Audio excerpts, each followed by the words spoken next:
Hi, this is the Miller Philosopher, and originally I was going to be doing this as one video, but honestly there's just too much nuance here, and you'll see what I mean. So I'm splitting this into two parts, because Caranthir, yes, that Caranthir, deserves a lot more credit than just being a footnote of Middle-earth history, the treatment that I think he usually gets along with most of the other Sons of Fëanor.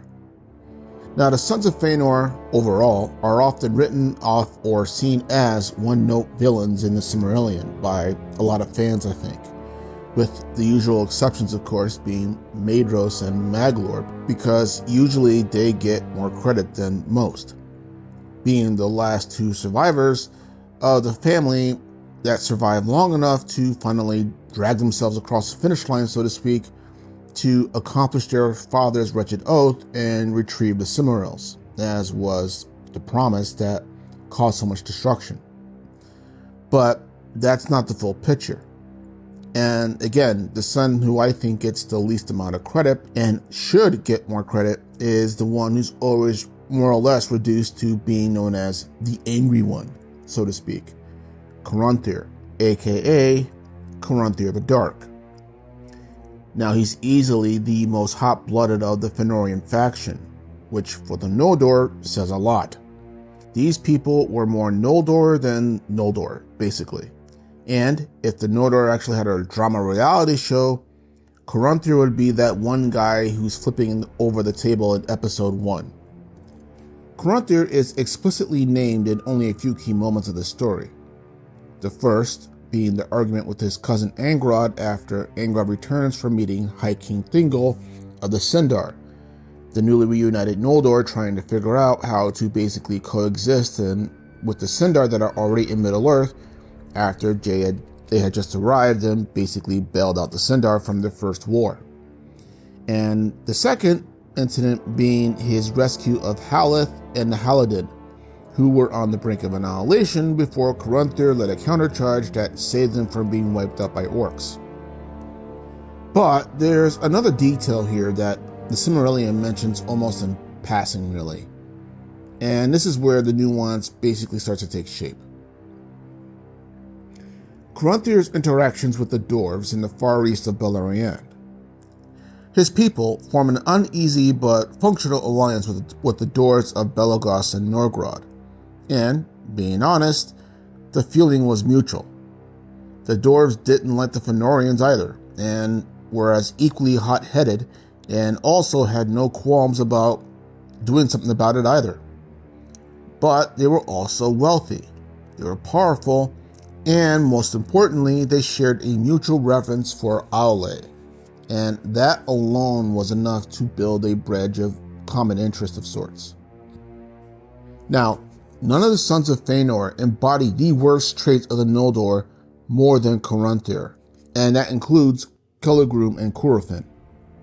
And yes, I'm going to say it because it's the essence of the text, Caranthir is a racist. Yes, said it. But hear me out. He's not like that just against other races overall, but also against other elves. He looks down on the Sindar for never going to Valinor. He looks down on the Avari for refusing the journey in the first place. He looks down on other high elves who aren't Noldor. And above all, he is a die-hard loyalist to Fëanor's side of the clan. He is ride or die, no matter what. That fallout with Angrod I mentioned earlier, it wasn't random. Caranthir thinks Angrod is being disloyal to the Noldor, and worse, being disloyal in favor of a lesser elf. Never mind the fact that Thingol was one of the original 3 ambassadors who went to Valinor with Orome in the first place. Fuck that shit. Caranthir doesn't care. In his mind, loyalty to the Noldor comes first, second, and third. When the Silmarillion says that not all of Nerdinel's sons inherited her gentler temperament, Caranthir is Exhibit A. Yet, even in his outbursts, there is also a twisted sense of nuance that is a blink and you'll miss it moment. You see, he despises his stepfamily like most of his brothers do, but he still considers them Noldor. even if only half Noldor. And that's something that's easy to miss.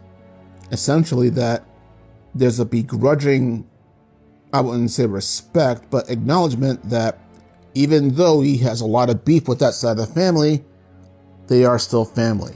They are still Noldor. And that's how deeply the clan identity runs for him. It's a strange mix of pragmatism and fundamentalism. And also, to be fair to the Elf Lord, Caranthir's prejudice wasn't unique either.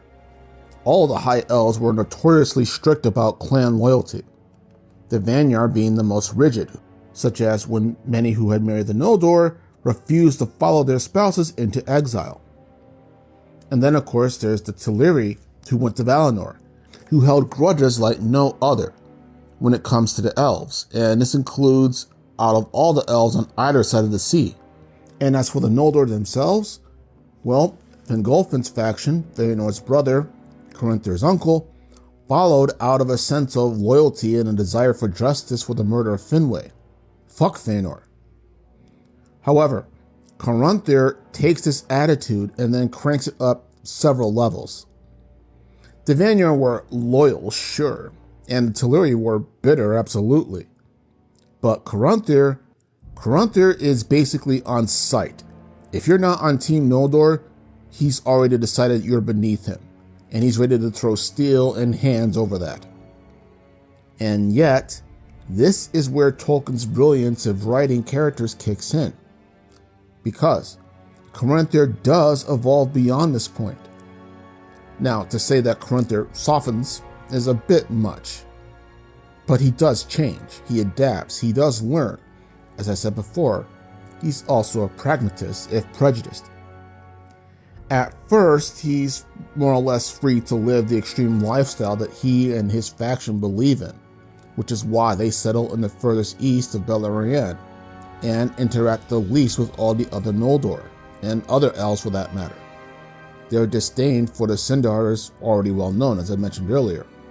In their eyes, the Sindar and the Green Elves are not only miserable excuses for elves for not having gone to Valinor in the first place, but because they were so much weaker physically that they had to get their asses bailed out by the Noldor when Morgoth's forces had them on the ropes.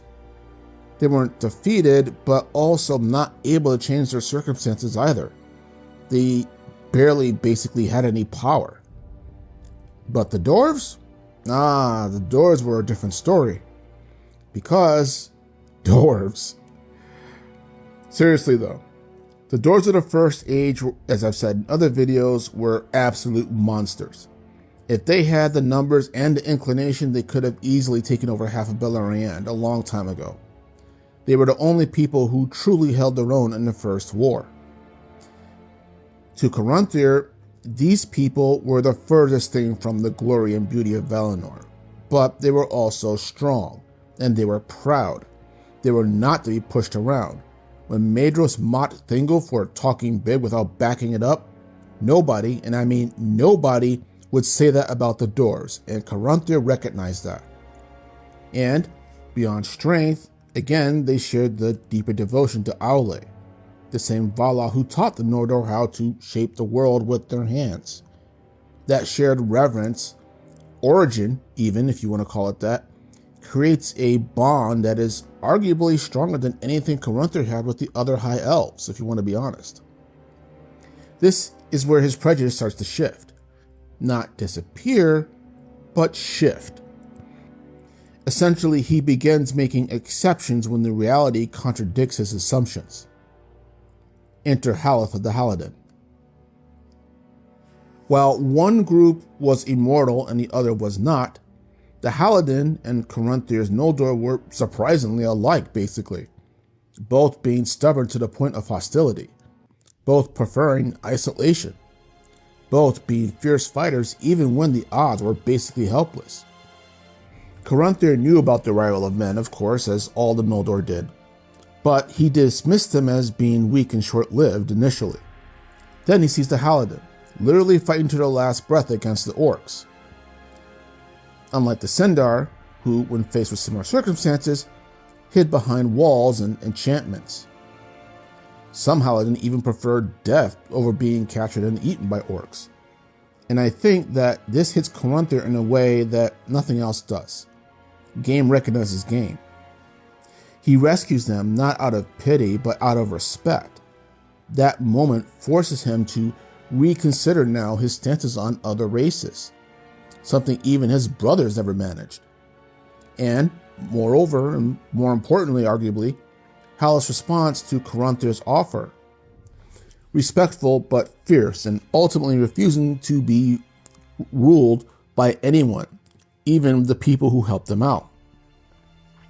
And this pride and loyalty resonates with Caranthir. He sees something of himself not only in the people, but even in this mortal woman. More on that in the second video.